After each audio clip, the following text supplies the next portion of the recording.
My cat Freddie loves to be brushed and cuddled. But stirring up his cat allergens meant sneezing and itchy eyes. Then I found Purina One Live Clear. It's cat food that reduced the major allergen and my suffering in as little as 21 days. Now, we feel closer than ever. If you have issues with cat allergens, you really need to try Purina One Live Clear.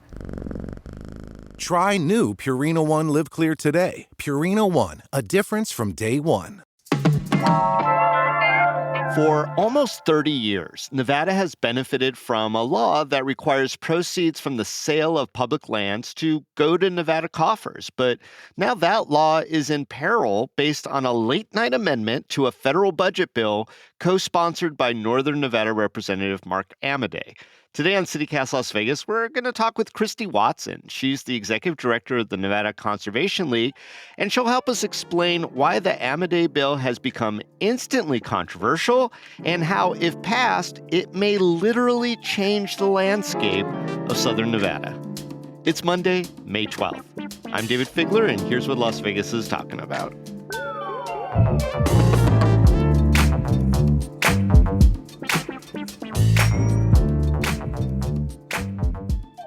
Christy, why are congressional Democrats so mad at their colleague Mark Amadei right now?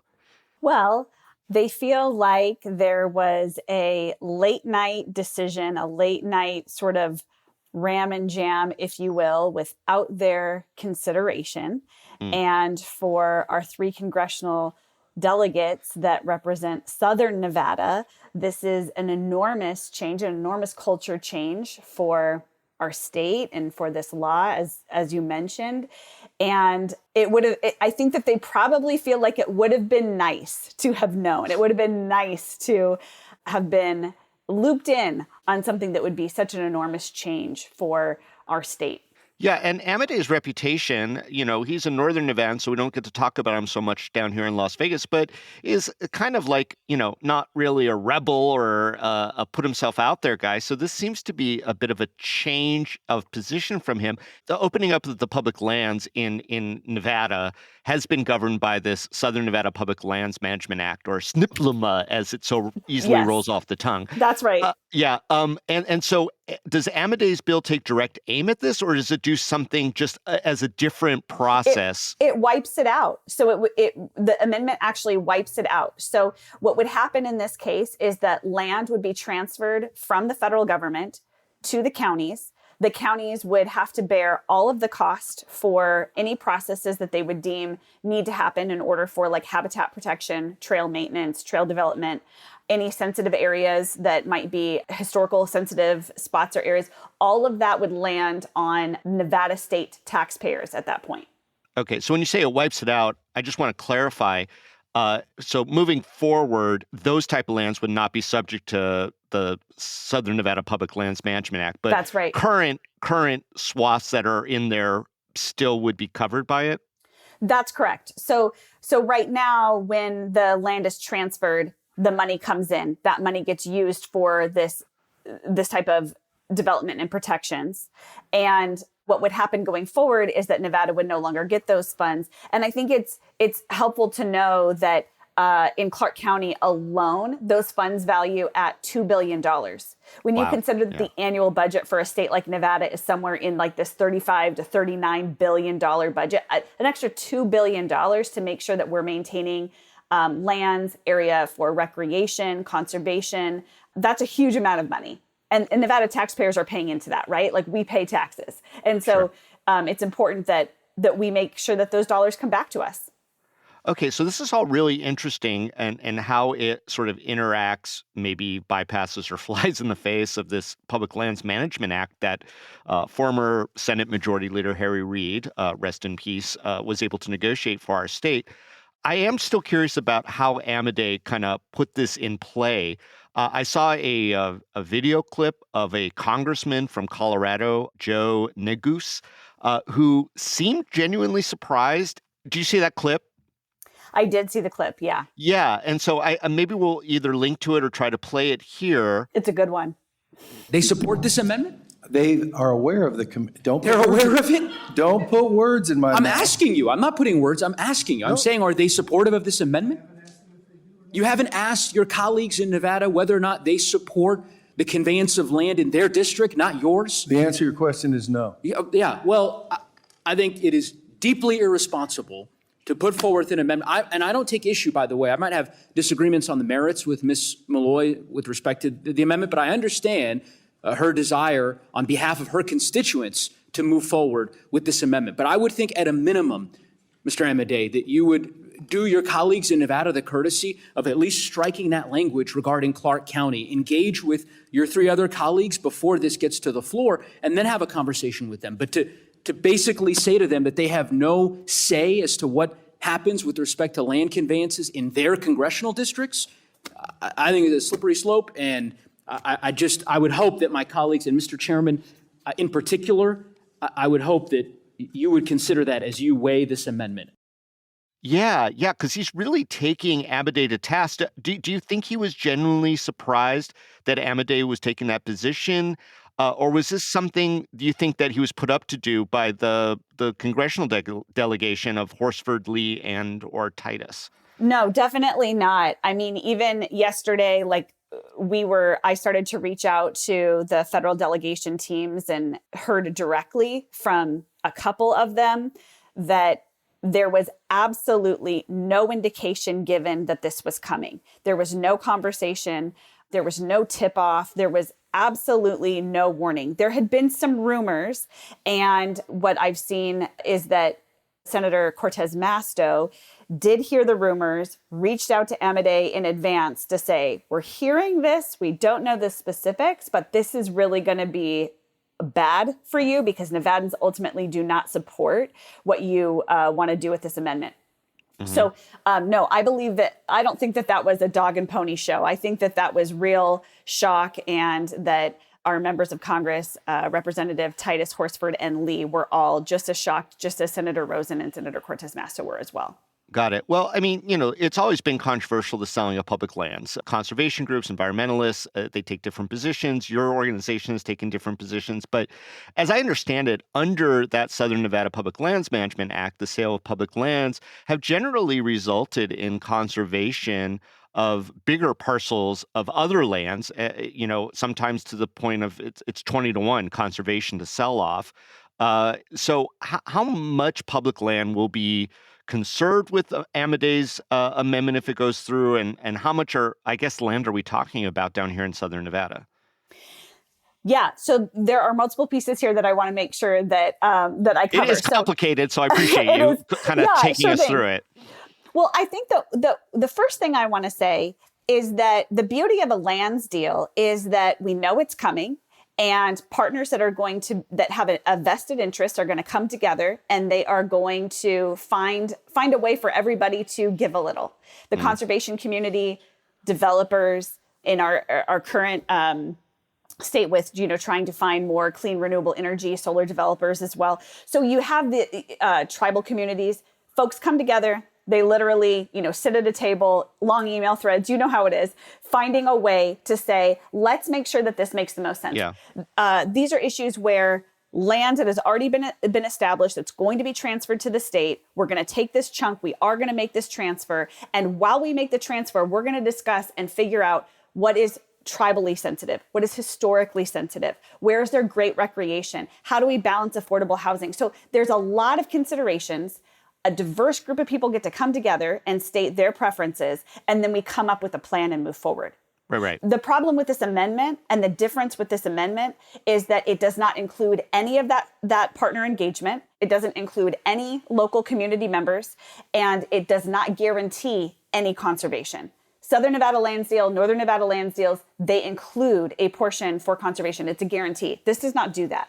Okay, so that's the main criticism, I would imagine, of the Amedei amendment, is we'll call it. Yeah, that is one of the main issues. But I want to also highlight that we're talking about a grand total of over 500,000 acres, which I think, if you don't live in a rural area, an acre sounds a little confusing, right? But we're hearing things like somewhere between 750 and 1,000 square miles of land in the state. That's a lot of land that immediately could become not public, but private.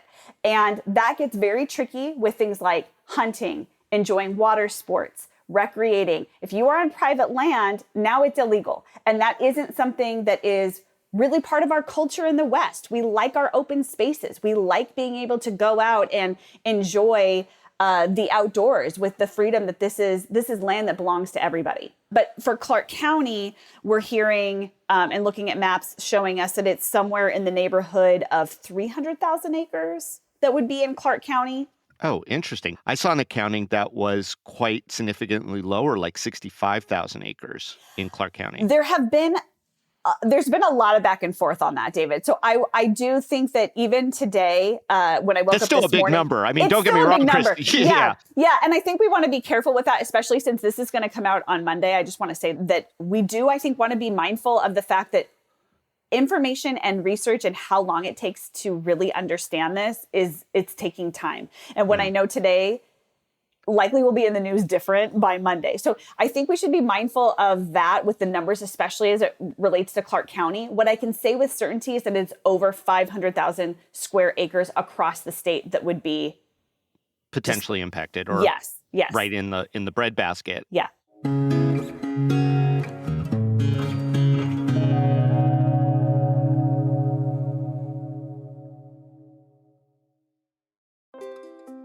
Hi, I'm David Plotz, the CEO of CityCast.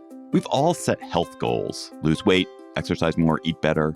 But without a plan, those goals often fade. That may have happened to you. It has definitely happened to me. And that's where Prolon comes in. Prolon's 5-day fasting mimicking diet gives you a science-backed, structured approach to stay on track and see real results. And now Prolon is upping their game with the new next-gen 5-day program, delivering the same science-backed benefits in a cleaner, more convenient, and more flavorful format. Prolon is a plant-based nutrition program featuring soups, snacks, and beverages designed to nourish the body while keeping it in a fasting state, triggering cellular rejuvenation and renewal. Next Gen builds on the original Prolon with 100% organic soups and teas, a richer taste, and ready-to-eat meals. Developed over decades at USC's Longevity Institute and backed by top U.S. medical centers, Prolon has been shown to support biological age reduction, metabolic health, skin appearance, fat loss, and energy. I've been doing the 5-day program, and I feel so much better. I really enjoy the tasty energy bars, the snacks and soups, and the fact that I can enjoy meals, even though the calorie count is super low. The flavors and textures are excellent. An olive oil snack here, broccoli and quinoa soup there, hibiscus tea, a yummy nut bar. It's got the benefits of a 5-day fast, but doesn't have the challenge of doing it with pure liquids. It's a system reset. And also, I know this sounds funny, but it's not. The packaging and directions are fantastic, clear, and well organized and thoughtful. For a limited time, you can be first in line to experience the new Next Gen at special savings. Prolon is offering CityCast listeners 15% off site-wide, plus a $40 bonus gift when you subscribe to their 5-day program. Just visit prolonlife.com/city. That's PROLONLIFE.com/city to claim your 15% discount and your bonus gift. prolonlife.com/city. This episode of CityCast is sponsored by Babbel. Learning a new language opens the door to new friends, new cultures, maybe even a whole new life. So why not start the journey today with Babbel? You can start speaking a new language with confidence thanks to Babbel's conversation-based technique. It quickly teaches you useful words and phrases about the things you actually talk about in the real world. There are more than a dozen languages available for you to learn at your own pace, with material tailored to your individual proficiency level, interests, and time availability. I'm David Plotz, CEO of CityCast, and I've been learning Spanish with Babbel and brushing up a teeny bit on my French. But there's also Turkish, Swedish, Dutch, German, many more languages. Babbel's tips and tools for learning a new language are approachable and accessible. It's like having a private tutor in your pocket. I particularly love Babbel's guided conversations, which let me practice real-world conversations. What to say at the doctor's office, how to leave a party, using speech recognition to make sure I'm getting the pronunciation right. Babbel's mobile app and website have real-time feedback, progress trackers, and clear visualizations. They're helping me improve my Spanish in only 10 minutes a day. So get talking with Babbel. I want you to learn another language, so I'm teaming up with Babbel to gift you 55% off subscriptions, but only for CityCast listeners at babbel.com/CityCast. Get up to 55% off at babbel.com/CityCast, spelled BABBEL.com/CityCast. Babbel.com/CityCast. Rules and restrictions may apply. Where I want to go next is, first of all, Mark Amadei has always been a big supporter of hunting. I mean, it's part of, his personality up there. Is he flying in the face of his own constituencies and his own prior statements here? I think so. We saw Russell Coleman from Nevada Wildlife Foundation make sure that his voice was heard in the media in this moment, explaining his frustration and why this would be detrimental to hunters and anglers across the state. And that goes back to what I was saying just a little bit ago with this is about how we enjoy lands in the West. And that might be horseback riding, and that might be riding in your off-road vehicle. That might be camping. Like all of these activities, we assume that we get to do that because we have the freedom here. It's our Western way of life is the way I like to think about it. Yeah. And all of that is at risk. Not guaranteed to go away, but Correct, definitely but a at conversation risk. we weren't having before. That's right. And so, yeah, I do think that this is something that does fly in the face of Representative Amadei's own constituency. Interesting. Now, we talk about this SNPLMA.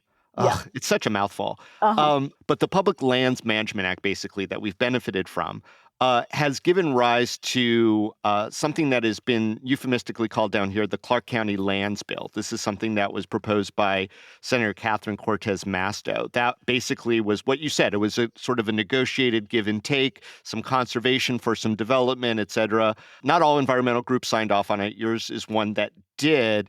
But where does that bill fit into this conversation? In other words, is it dead now because of this, or is it still moving forward? What is the status of the Clark County Lands Bill, given the Amadei situation?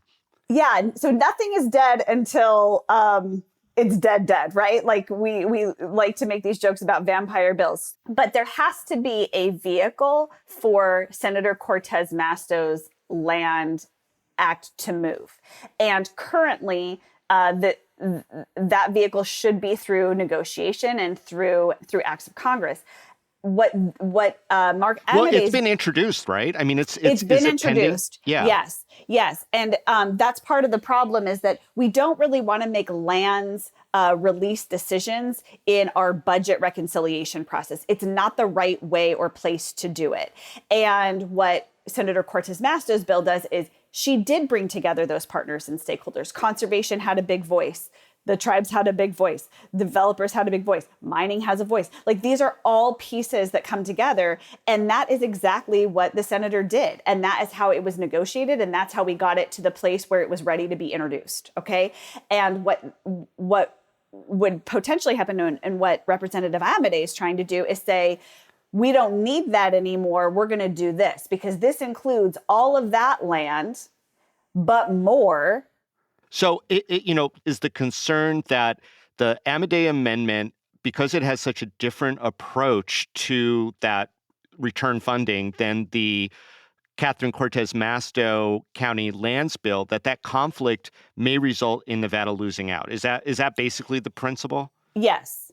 Okay. Even though he's saying it won't, there are people such as yourself who think that because these are so fundamentally opposite approaches, that the conflict might not resolve in the favor of the Masto position. From the way I understand it, yes. And okay. And I am unclear if there are possibilities for an amendment to the amendment. But as it stands, this would make it so that the senator's bill would no longer need to pass because those lands would be transferred. The lands would be transferred to the county. That would already have happened under this new set of rules, which would be unprecedented and very bad economically for Nevada, as well as just not great for those of us that love conservation and love spending time outdoors. Now, one thing that Amade also has said to the media is that, look, we're not in the time when Harry Reid, who was, a might powerful man, can just kill legislation or do things the way that are best interest for Nevada. So, this does sound in a lot of ways like a cash grab by the federal government to finance a lot of stuff that the Trump administration needs money to do. Do Cortez Masto and her colleague Jackie Rosen have the clout to stop this, what I'm going to call a cash grab? I hope that they do have the clout. I think it's a really good point that you're making. This money goes then directly to the United States Treasury.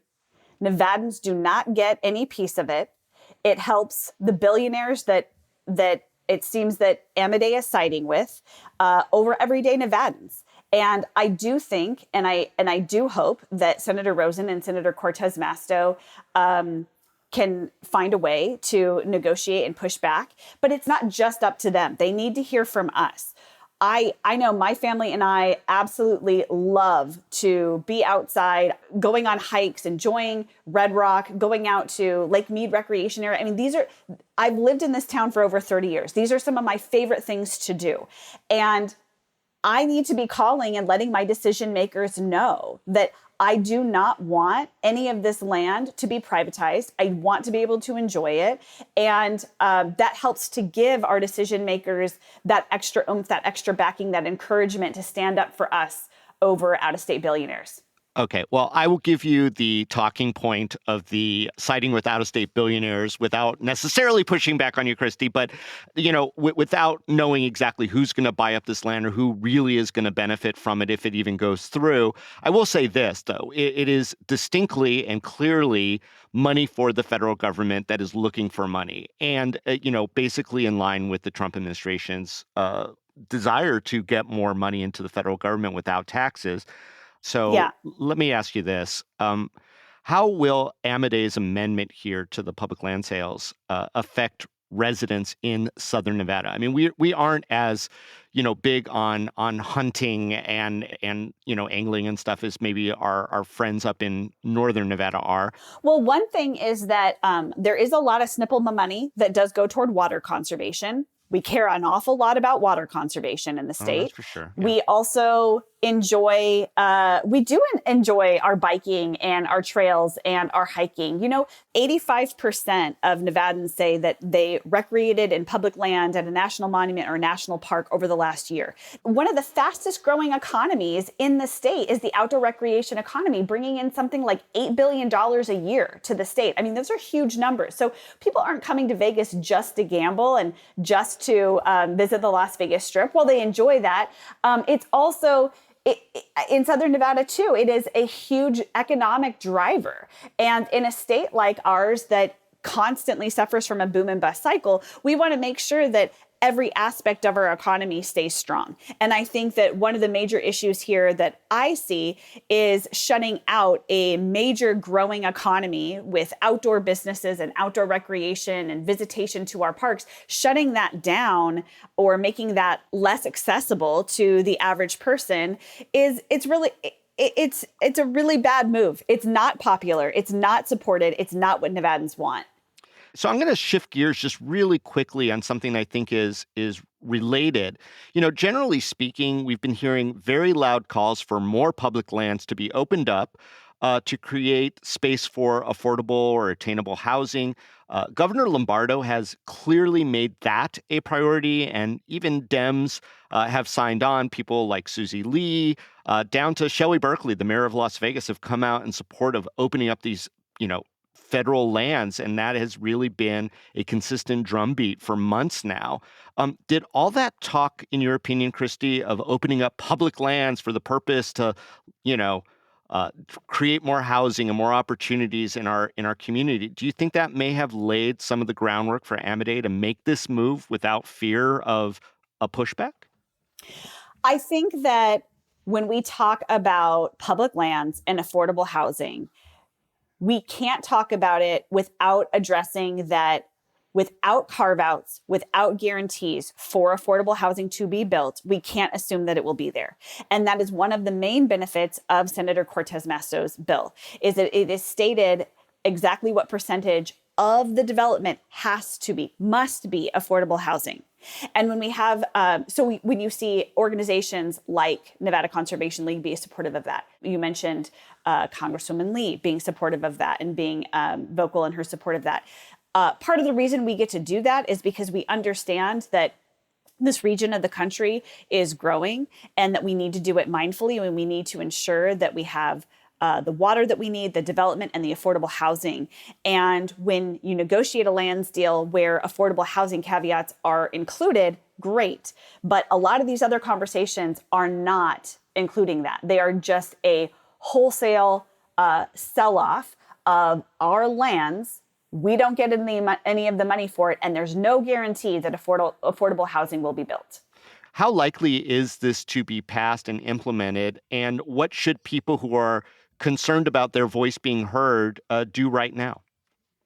Yeah, right now, I think that we should be calling our decision makers. Our senators, our members of the House should be hearing directly from us, because that gives them the backing that they need. They feel empowered. We have the data to show that, of course, we are a state that really loves our outdoor recreation and the economy and the stability that provides us.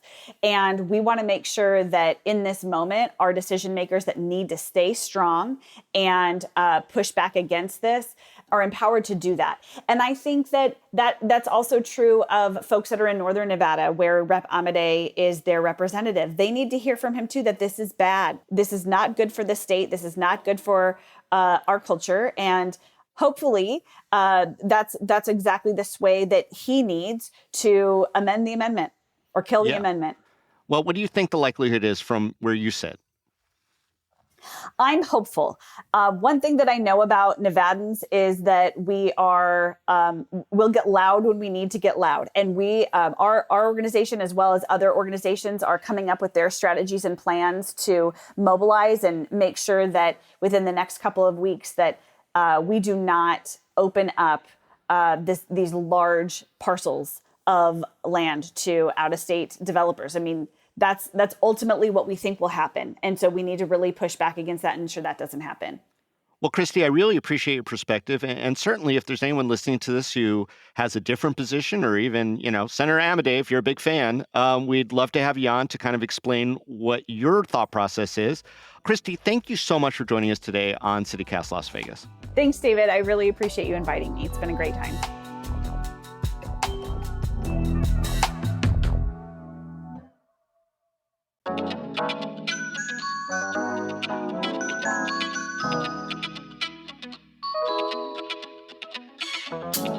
And that's all for today here on CityCast Las Vegas. If you enjoyed the show, you can go tell a friend. You could rate our show. You could leave us a review. We read them all. And you could subscribe to our free morning newsletter. It's invaluable.